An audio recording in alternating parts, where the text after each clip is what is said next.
Hello and welcome to this Wisconsin Resource Center for Charter Schools video series. I'm Nick Protaski, the Associate Director and your host, and I'm here with Peter Wieczorek from Northwest Passage High School. And I'm really excited, Peter, as like I know our kind of paths have come together and apart, and just have watched you throughout the years, knowing that you're an original on the original team founding Northwest Passage High School. And I know that you're a consultant in the state of Minnesota and here in Wisconsin and then around the country, and been a super big fan of all of your work. And then today we're just really excited for you to share your story, but then also some cool stuff that's happening at Northwest Passage High School. So I'm really glad you're here. Well, thank you for that introduction. And similarly, I share, that history with you as well. And, watching all the work you've done. And I've been really happy for the connections over the years. So happy to do this. Awesome. I'd love to start out with I know that all of our journeys are, lots of ebbs and flows. And so if you would be willing to share with us sort of how you got your start, how you sort of grown into the position you're in now, and then how is that aligned with Northwest Passage High School as well in its sort of growth over many years? Yeah. I think it's great asking teachers and school leaders about their journey, because I think there's just always so many interesting twists and turns to that. I actually started out, I did my undergrad at University of Minnesota in outdoor and experiential education. And at that time, I always thought I was going to be in more non-traditional youth development kind of work. And my entire adult career has been somewhere in that field. And, for myself personally, that's always where I've gotten my energy, is working with young people. And so I, right out of college, I worked for one of the larger suburban school districts in the Minneapolis area. I was doing all of their before and after care, but really doing their youth development work during the day in partnership with the school. And so I did their violence prevention coordination, their service learning, their experiential education, community education kind of stuff. And that was primarily working with K through 6 students. And as much as I loved the younger group, I think I was always a little bit more drawn to working with teens. And so even during that time, I was doing some work with some consulting things, doing high ropes course at Adventure Ed kind of things. And that led me to YMCA Camp Icagawan, where I spent 8 years there as the camp director, and did a whole lot in the sort of traditional realm of summer camp, but I also developed a really strong youth development, youth leadership program, their environmental education program. We really ratcheted that up and doing a lot of work in the fall, winter, spring with school groups, and then the Adventure Ed high ropes kind of things. I got a call from a good friend who I had been doing a lot of work with over the years and partnering with. And at the time, he was the director at what then was Coon Rapids Learning Center, which eventually became Northwest Passage. And he said, "I need a science teacher." And he called me in the middle of summer camp, and I was like, I've got a job. But the opportunity was there. My kids were getting to an age where the sort of 24/7, 365 life of working at camp was starting to get stressed. It sounds kind of crazy right now after everything we're going through to think about moving from that job and thinking teaching and running a school would be less work. But at the time, it sounded wonderful. And so that was in 2004. I started at Coon Rapids Learning Center, and myself and the former director, Jamie Steckert, and a group of us at the school, we're really interested in taking a look at how we transform the model we had. And at the time, it was almost exclusively working with 18 to 21-year-olds and credit recovery. And the things that we were hearing from those students was, if we had been in a smaller school with smaller class sizes, more connections to adults, more autonomy on what I was learning and doing, I might not be in this position. And that was a huge light bulb moment for all of us to say, what can we do differently? And at the time, there was even fewer parameters on Minnesota charters to be able to really say, okay, we can do something completely different. And so we spent over a year visiting other schools, reading, researching, having long conversations about like what we believed about learning and what school could be and what we wanted to do.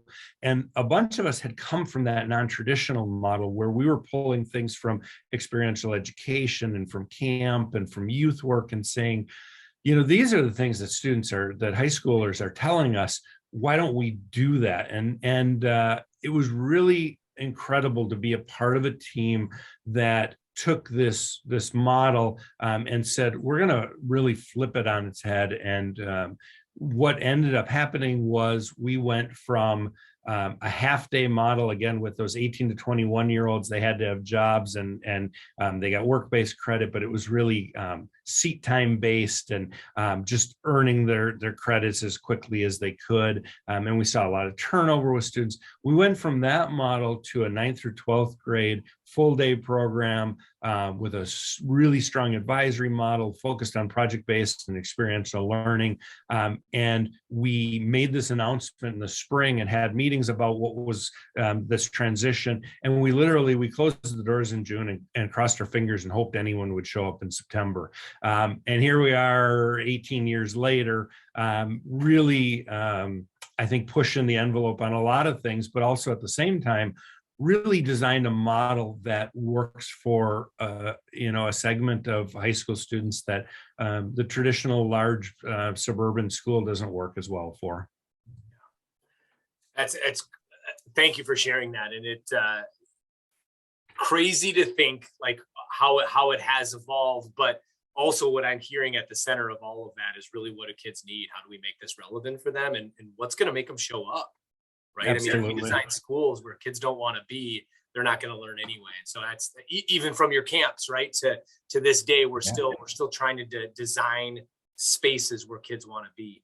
I talked with you a couple of weeks ago, and this, which is, I mean, you've been around for 18 years, but you're still developing, you're still learning, right? You're still adapting. And it was what caught my eye and what I really wanted to talk to you about is this idea of developing the 9th grade cohort. Right. So this idea of when your kids first come to you, they've been in maybe more traditional education. Now they're coming to you. How do you teach them the Northwest Passage way? How do you give them more ownership over their learning? I'd love for you to tell us, what have you learned around this? And what are you doing at your school to help these students onboard into a different way? Yeah, we, in 2018, or actually, prior to 2018, our advisory model was a long-term advisory model. A student typically would start with an advisor when they enrolled, and whether that was, as a true 9th grader at the beginning of the year or somewhere along the way coming in, they would join an advisory of about 16 students, and they would typically stay with that same advisor from the time they started till the time they graduated. And there's so many benefits to that model. But one of the things that we were seeing is for the majority of our 9th grade students who were coming in, there was this large transition period that we really struggled with and they struggled with. And, it had to do with just the transition into high school in general, but then also a very different model. And as we were sort of brainstorming and just kind of having these conversations about like, how do we better support our 9th graders? I came across an article entitled 9th Grade Shock. And it was a research-based article that really talked about ninth grade being one of the most difficult years of transition for students. You see more students fail classes, fall behind, tracked into either not graduating or graduating late. Issues around, stress and mental health and all those things that, if we take a step back and think about it and go, oh yeah, there's a big difference between middle school to go particularly again to a more traditional large suburban high school. And we see all that. And that was a turning point for me to say, okay, we know we have this long history of long-term advisory, and we want to keep that, but are we serving our incoming students well with that model? And that's where that learning and growth and just being able to self-reflect came in.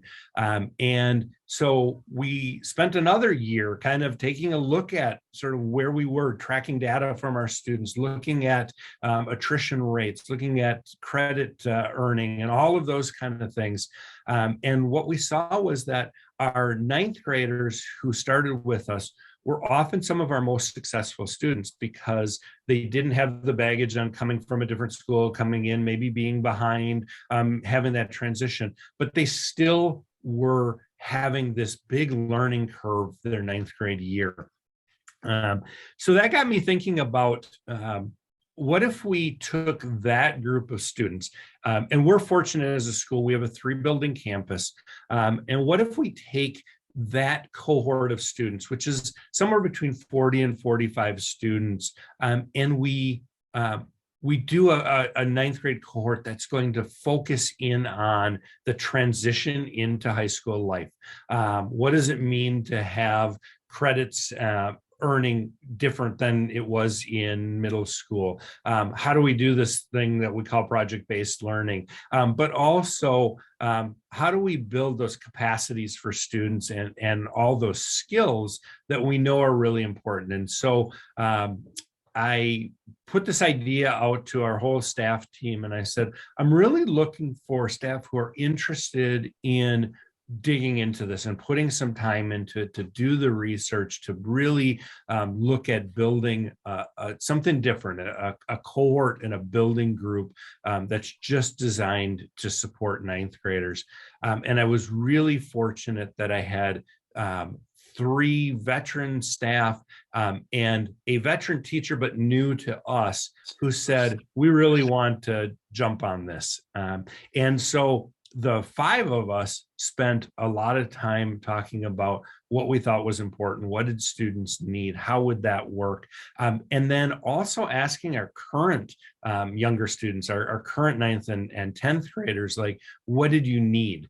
And what we developed is a cohort we call Headwaters. And so with the name Northwest Passage, we really felt like Headwaters was the beginning, the starting point, and we wanted to have sort of that visual of the beginning.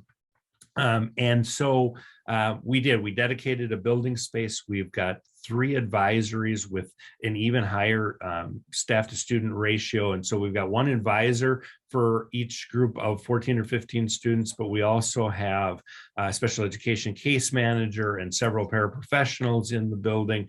So the ratios are really good. They have their own space, and they use what in experiential education is that I decide, we decide, you decide kind of a model where the beginning of the year, the teaching staff and the adults are kind of driving the themes for the projects, and they're starting with the ideas.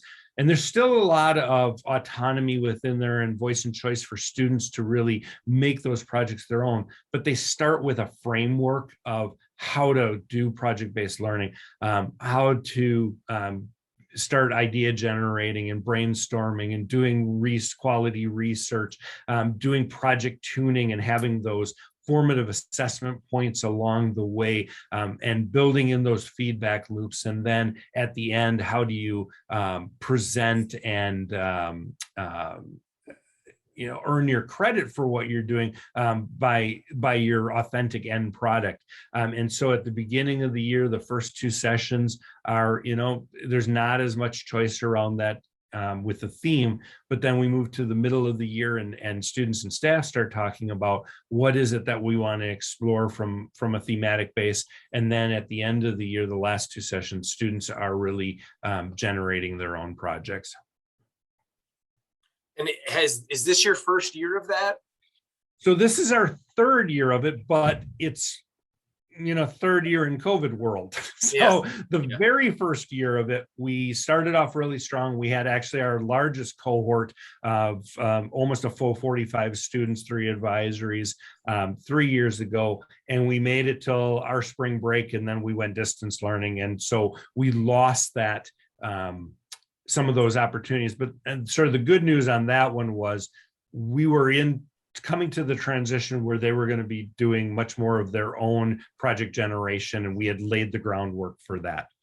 Last year, then, we spent the first part of the year in hybrid, the middle of the year in distance, and the end of the year in hybrid. And so our numbers weren't quite as high. I think a lot of reasons for that, and people just being cautious and not sure what school was going to look like. But we only had 2 advisories with that group. But even then, I think we gained a lot of knowledge on sort of process and how things work, and putting that together. And then this year, for the most part, we've been in person all year with one small distance time. So this is really going to be our first full year of students all the way through in person. Yeah.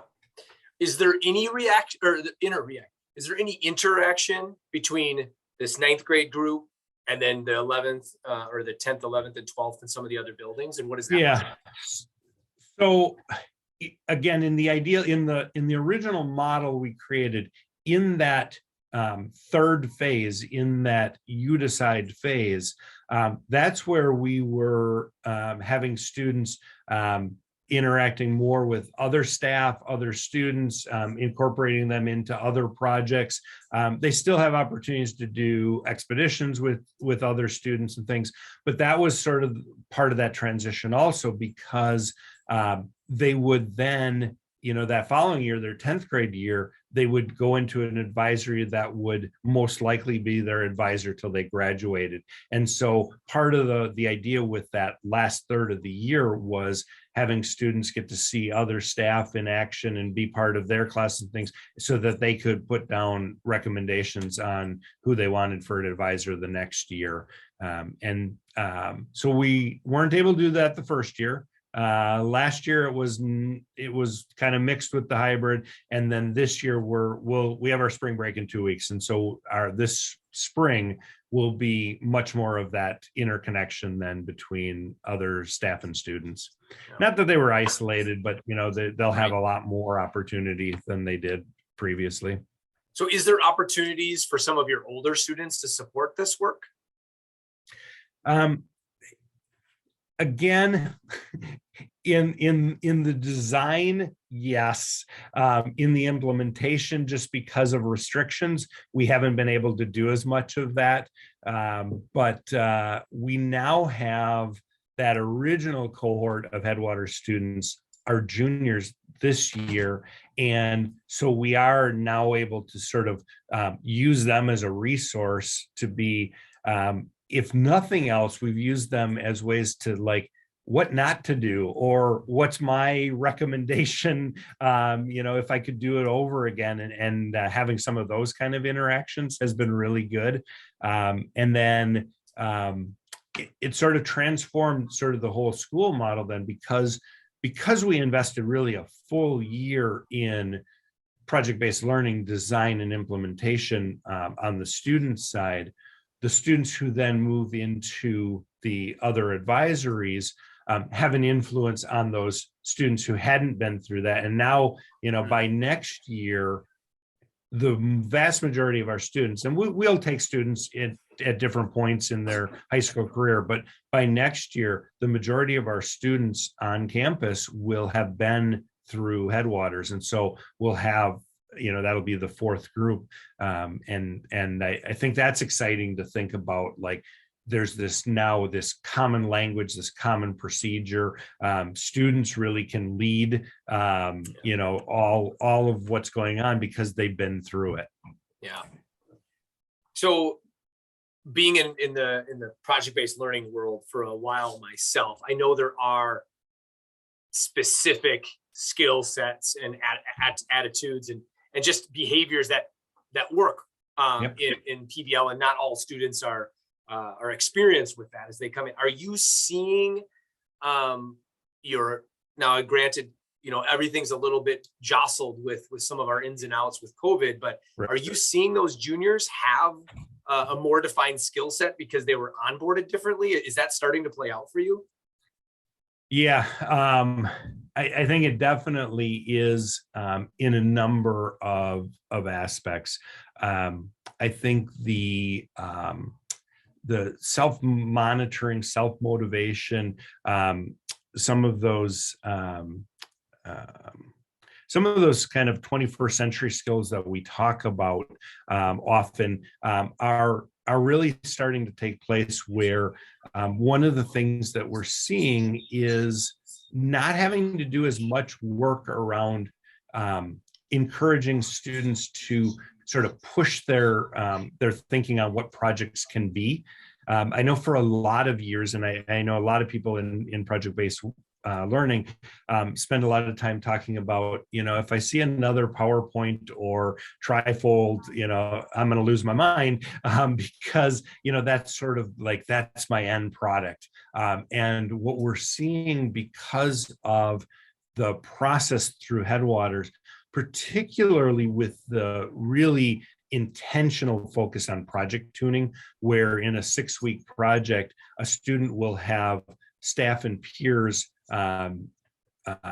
give feedback on the process, and students will have to present their in-progress kind of thing, their in-progress work. And so you've got people asking questions and giving suggestions and sort of pushing that at the Headwaters side. And we continue that project tuning process throughout, but it's much more authentic, I think, now that students are, not even coming to the table with some of those more simplistic project ideas, and they're bringing better material, better product, and I really feel like the learning level is much deeper when we see that. So having gone through this 3-year process, but it sounds like it was happening for 5 years, and there was a lot of discussion, what would be a couple of simple steps you would recommend to a school leader that's like, whoa, we got to do this, right? Number one, the transition is rough enough for kids. We all know that that's the toughest time. And then while we're just seeing our sophomores, our juniors, they just don't have those PBL skills. I want to onboard that differently.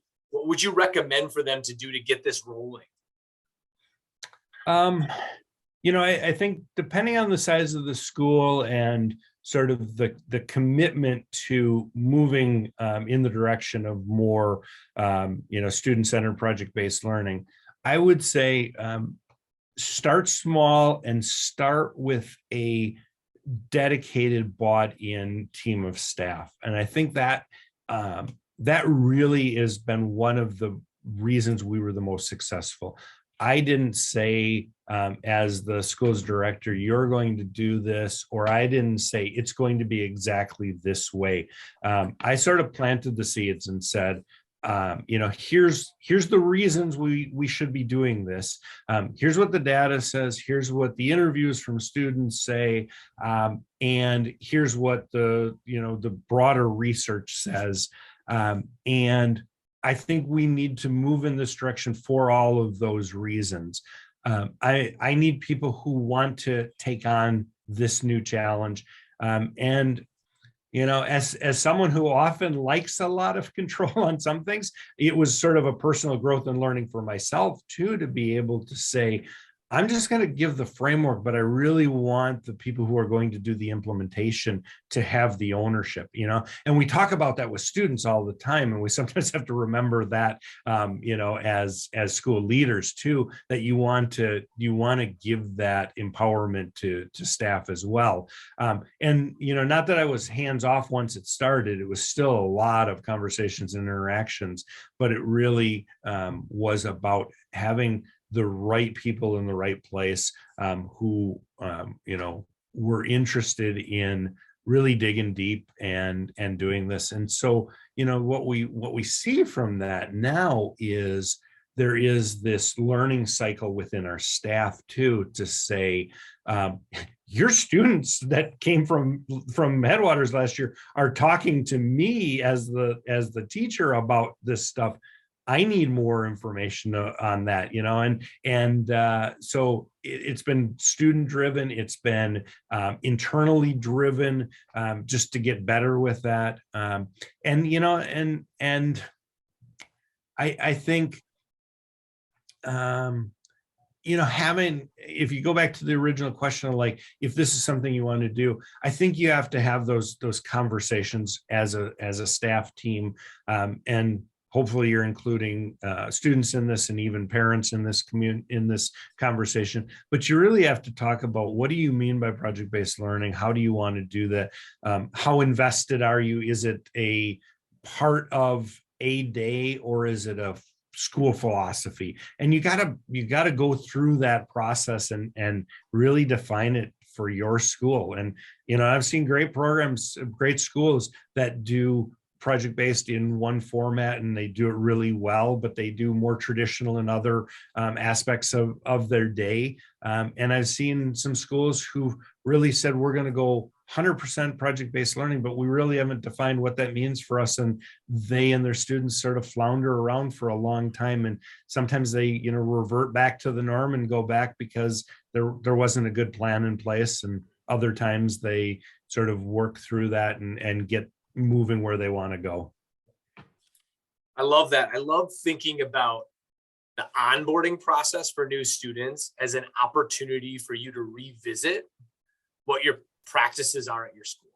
Yeah, right? Is it really an opportunity? If we're going to teach people to do exactly how our behaviors, our learning environment, our culture looks like, what does it look like? Like, what would we want if we were to train them? And so it gives an opportunity, for all the staff, especially for a school that's been around as long as you, have had some turnover at different times. Whoa, let's make sure we have a shared understanding of what we actually want. And then let's make sure we can scaffold that to get to the students to where we want to go. What a cool opportunity for a school to maybe, as they're looking at redefining what they are, or basically bolding what they're doing, also figuring out a way to onboard. So they're kind of and one of the more valuable things is not only what do you want, but what don't you want? I mean, that list was probably as important as what you want, and I think that's a way to have that conversation. If you want to change something, what are the things that you don't want to do anymore? And for us, from the very beginning, it was time bound by, bells every hour. That was, and I see that with a lot of schools, and, they're sort of really tied to that sort of, every hour transition kind of a thing. And for us, that was like, it doesn't work, and we don't want that. And so we threw that out a long time ago. So let's shift gears a little bit. Curious, just as we're interviewing charter schools for this series, just we're interested to maybe one autonomy waiver, one opportunity that you have been able to be afforded because you're a charter school, right? What is allowed? Yes, we work with lots of districts, and people can innovate. There's amazing teachers working in all kinds of schools. And so it's not a issue of we're trying to say charters are better, or they are different. And there would be specific reasons why someone would want a charter. What has come to light at Northwest Passage where, well, because we're a charter, we've been able to do this? Yeah. I definitely think, we have an advantage being a Minnesota charter of being our own LEA, our own school district. And so, who I and we as a school staff have to really answer to is our school board, our authorizer, and really our parents and students. Just having that autonomy is kind of an amazing thing to be able to do that. But I think really when we think about like all of the things that we do as a school that may be different than some other schools, it all still has to be grounded in, are your students and families learning? Are they satisfied? Are you meeting their needs? If you're not, you've got enrollment issues, right? And so you really have to think about that. But you have to balance that though with like what's good pedagogy and what is going to help a high school student after high school. And so it's not as simple as just saying, we're going to do whatever the student and the family like. We're still bound by, state requirements for graduation, for the type of content areas that students have to graduate. And so for us, that autonomy has been balanced with really building partnerships with our families and our students and saying, here's what we're working towards. Here are the things that here's the profile of a Northwest Passage High School graduate. Here are the things that you can expect from us. Yes, we will meet all the graduation requirements that the state of Minnesota has said we have to do. But in addition to that, our goal is to graduate students who are, next level ready. And we focus in on competencies. And for us, we've we've dialed those down to 5 things around critical thinking and communication, collaboration, citizenship, and creativity, and really saying that if a student graduates from Northwest Passage, they've got a set of skills in each of those areas for whatever they want to do in a dramatically changing world that, it's hard to predict what, our graduates in 2022 will be doing in 5, 10, 15 years. So, we really want to work towards that. Yeah, just really understanding that portrait. And I love how you stated that our job is not to make our students successful in high school, but it's really to ensure that they're successful after they leave us. Right. And what does the pedagogy, the design of the school, the culture of learning look like to make sure that they can have that? Is there anything else that you'd like to celebrate about your school before we sign off, that maybe something that our listeners would want to hear about that's going on? I think the thing I am most excited about this year, and as difficult as the last 2-3 school years have been, one of the things that we had to give up mostly during the pandemic was our overnight learning expeditions. And as a school, we run 20 to 25 trips, overnight learning expeditions a year for students at no cost to students and families. And we have a really robust expedition calendar this year that we missed out the last 2 years on. And so we put in all the precautions around safety with masking and testing and all of those things. And we've been really successful at getting students out again. This month and next month and the next 2 months are kind of crazy around here. We had a trip just get back yesterday, doing a civil rights and music tour, and they visited Memphis and Nashville and Muscle Shoals, and did this tour of the South and the intersection of civil rights and music. They were gone for 10 days with a group of 6 students. We've got a group going out to the Ozarks backpacking coming up.